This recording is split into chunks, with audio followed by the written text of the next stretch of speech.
Alright, what's going on, everyone? It's Nick, MHR Offroad. I'm currently in the process of putting my three-man engine with a new flywheel back in my Jeep Cherokee. If you'd like to kind of see that video, it looks like this, and the link is in the description. If you want to see me replace the engine and like do kind of more of a detailed breakdown, look for this video. That link will be in the description. But today, when I originally put the engine in, I bought a fuel injector like heat soak kit. It's basically just a kit that insulates the fuel rail and injectors from the heat of the exhaust, since the 4.0s have, intake and exhaust right next to each other. At the time, I did not want to take all the fuel off and change it, because you got to pretty much take the fuel rail off the Cherokee. And after putting the engine in and putting the fuel pump and doing all that stuff, I was just lazy. And I said, next time I'll either get to it one day, or if God forbid, if I have to pull this engine again, which I have to do, I'll put it in then. So this is the kit that I bought. Like I said, it's been sitting a long time, but it kind of just, it looks pretty simple. If I can get it out of this bag. It's been sitting on my shelf in the corner of the garage for 2-3 years now. But it kind of looks like, it gives you these little wraparounds, insulated wraparounds, to go around each fuel injector, I believe. Then you have this sheet that goes around the fuel rail itself with the holes for each injector.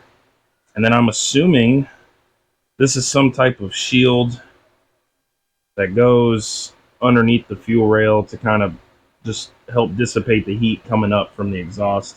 And they gave me new rings for the fuel injectors. So I'm gonna make a quick video on that while I have this engine out, and the intake is actually just right here in my hand. This is gonna be the easiest it'll ever be. So I'm going to get this fuel rail unbolted, get the injectors popped off, and then try to get this kit on quickly and as easy as I can, so I can get back to the video of putting this engine back in the Jeep. So thanks for my picture within a picture. Let's get started.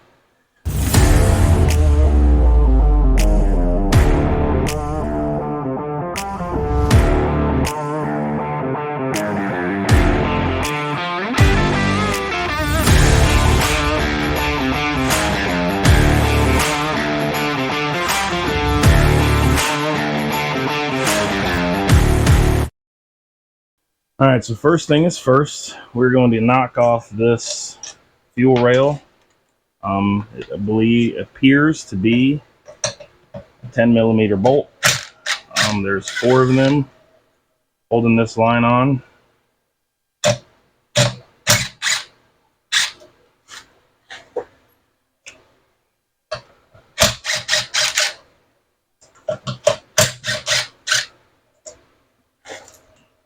I put those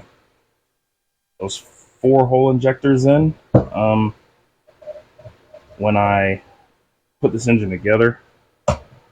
Okay, well, that's just not coming. So we're going to go a different route. We're just going to pop these clips off each injector and just try to roughhouse this rail off of these injectors.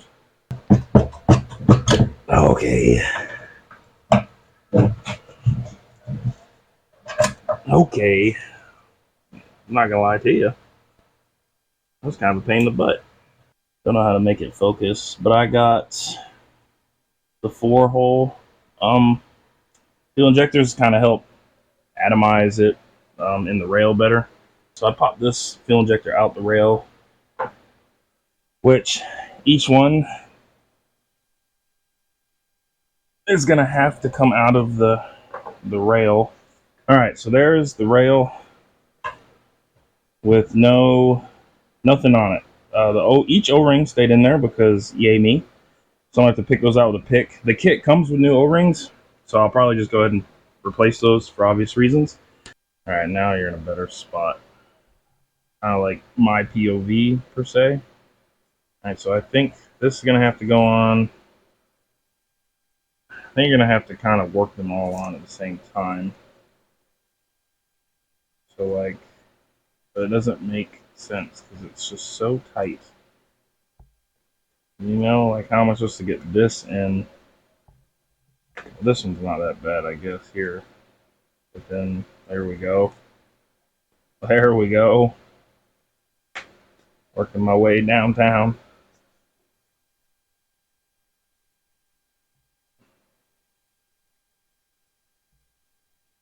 Oh, I have a dilemma.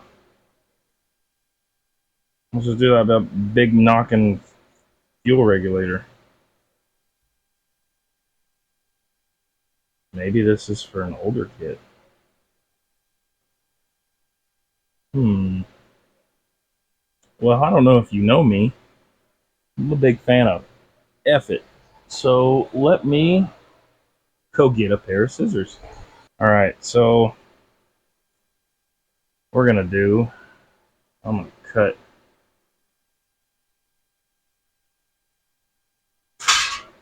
All right.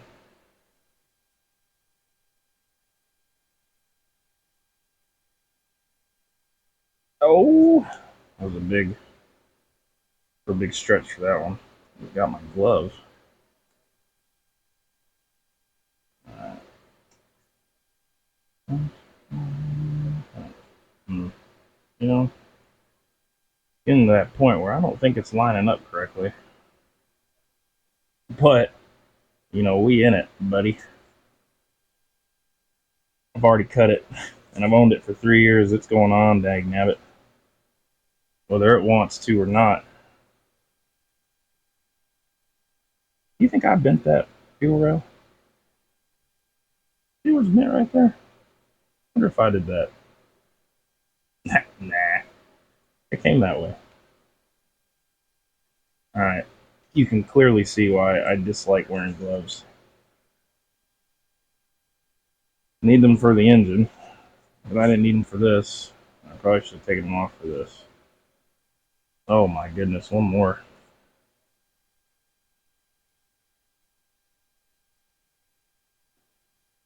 Alright.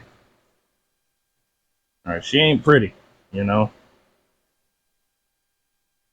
She's on there now. You should just be able to Velcro this bad boy together.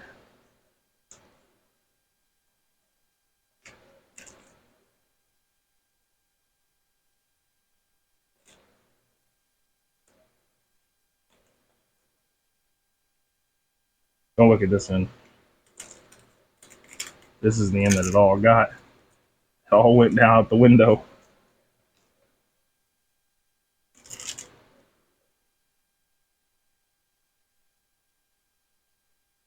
I think I should cut that off. I might as well, huh?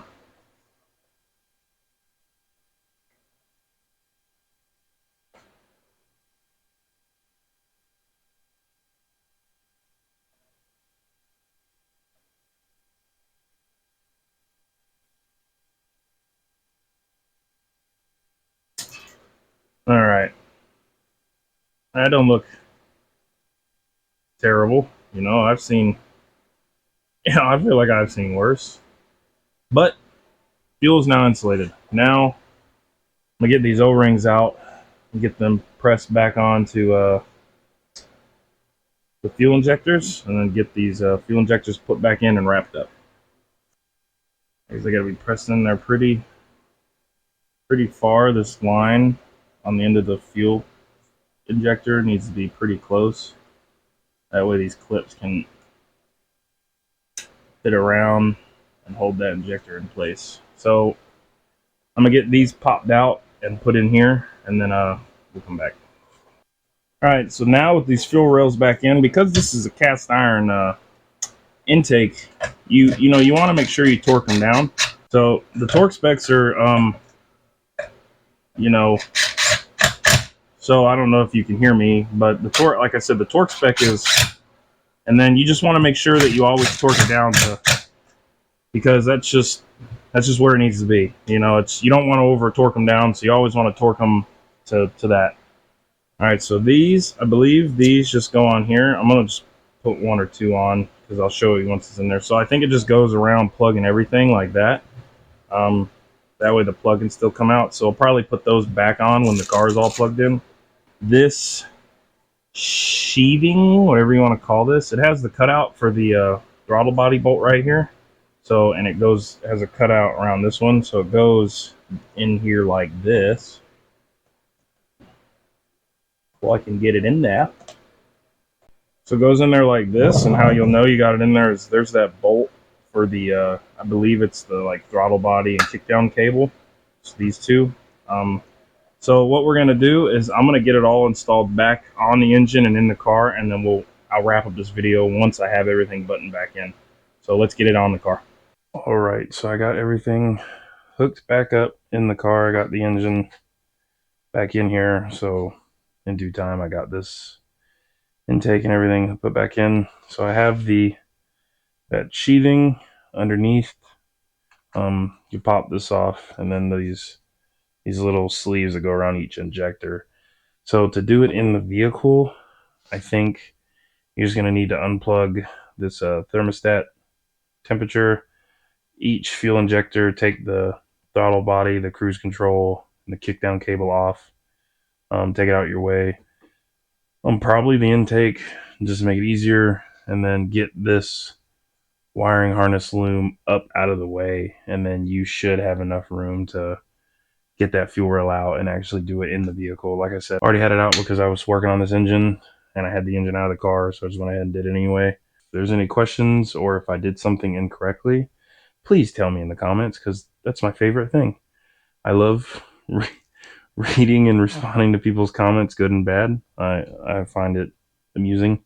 So let me know. All right, so that's going to wrap it up for this fuel installation, heat soak preventative something. I don't know. I bought it a long time ago, and I've always wanted to put it on. We are really close to 500. By the time I'm recording this video, I think we're at 460, so we're almost there. I had a goal to try to get monetized in a year. Obviously, it didn't happen because the year is coming up. January will be a year of me like putting a lot of time and effort into these videos. With the Cherokee being broken, Thomas's Bronco went down, Walter's Explorer went down. We had a lot of stuff planned for the summer, but it kind of revolved around the three of us. And once all of our rigs went down, it was just, we'll just pick back up in the fall. So fall's here. I have a couple videos in the works. I have this one, obviously, my parents in the JL, and then Dave and Shannon in their Colorado, and then Chris and Lisa in the Gladiator. They went on like a little camping trip in the cabin this past weekend. So I have like a short video of that I'm gonna try to put out there. Christian finally installed his ARB air compressor, so I have that video. We're actually going camping next weekend, so I'm kind of rushing trying to get this done. So I'll have that video. Again, once we get to 500, we're gonna shoot to try to send somebody a shirt. I don't know. I always thought it's cool when like the small channels, give out something. So I feel like 500 was a good like milestone that Thomas and I picked. So once we hit 500, we'll figure out how we're going to pick someone in the comments to send out a shirt to, and we'll get that going. So again, thanks for watching me ramble. If you want to see my quick video on installing this engine back in here, be on the lookout for that video. I actually think that video is going to be before this video. Thanks for tuning in. See y'all on the trail. Bye.